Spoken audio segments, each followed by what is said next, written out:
You were not born with panic. It came later, silently, suddenly. So where did it come from? How panic starts? Panic doesn't start with fear. It starts with a moment your brain couldn't understand. Maybe you were lying in bed and your heart suddenly raced. You were outside and felt like you couldn't breathe.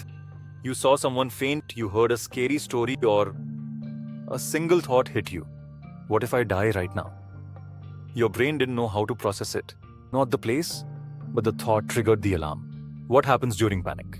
Here's what your body does. One scary thought enters, your brain releases cortisol, stress chemical. Then comes adrenaline, emergency chemical.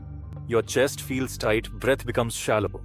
You check your breath, you feel more strange. Your brain says, this is danger. Panic explodes, it feels like death. But it's just a chemical alarm with no real danger. After panic, doctor visits, but no peace. Most people panic again the next day, so they go to doctors. They explain everything. I can't breathe. I feel like fainting. Doctors say, reports are normal. ECG is fine. Your heart is healthy.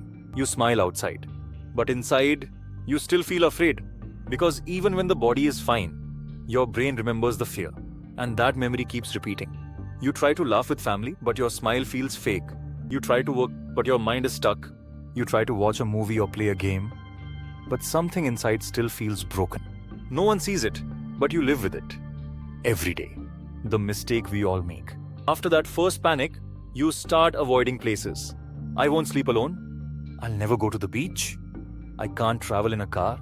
I won't go to crowded places. But the panic didn't come from the place. It came from a thought plus memory plus cortisol.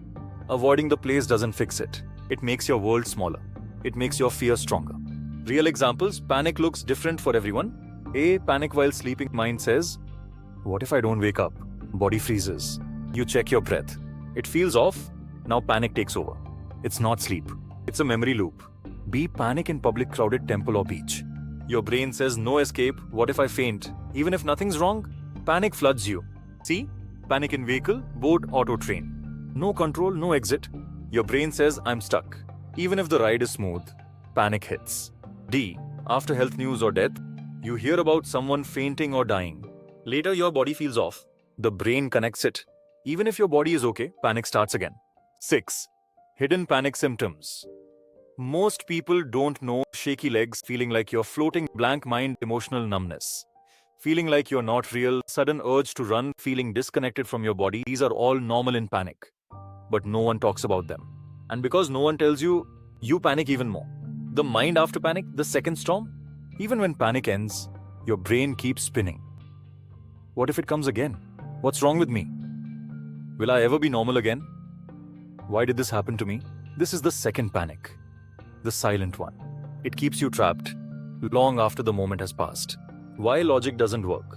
People say, just relax, be strong, take a deep breath, think positive. But panic doesn't listen to logic. Because panic isn't from the present. It's a body memory from the past, stuck in repeat. What not to do? Don't keep checking your pulse. Don't Google symptoms. Don't visit 10 doctors. Don't beg your brain to stop. It creates more pressure at what you can do. Your first power move. Sit. Feel your feet. Look around and name what you see. Drink water slowly. Tell yourself out loud, this is just cortisol. I'm safe. This will pass. Every time you don't run, your brain learns, oh, I didn't die, it was just a memory. And the loop gets weaker. The deepest truth. You're not broken. You're not weak. You're not mentally sick. You're just carrying an unfinished emotional alarm. You don't need a cure. You need to understand. 11. One last thing before we end. You know what's more dangerous than panic? What comes after panic? If you don't understand it, some people start avoiding life completely. But others, they try to escape the fear using addictions. Scrolling all day, drinking, smoking, betting, overeating, watching things that numb the mind, talking to people just to avoid silence. Not because they're bad people, but because panic made them feel unsafe inside their own body. That's why, in the next Namaste Soul video, we'll go into the truth. Why panic, escaping, becomes addiction. You can finally break the full chain. Not just the panic, but what follows it. Your body doesn't need healing. Your memory needs rewriting. You're not afraid of death. You're afraid of a moment that never ended. Let's finish it now. Together. This is Namaste Soul. and you're not alone anymore.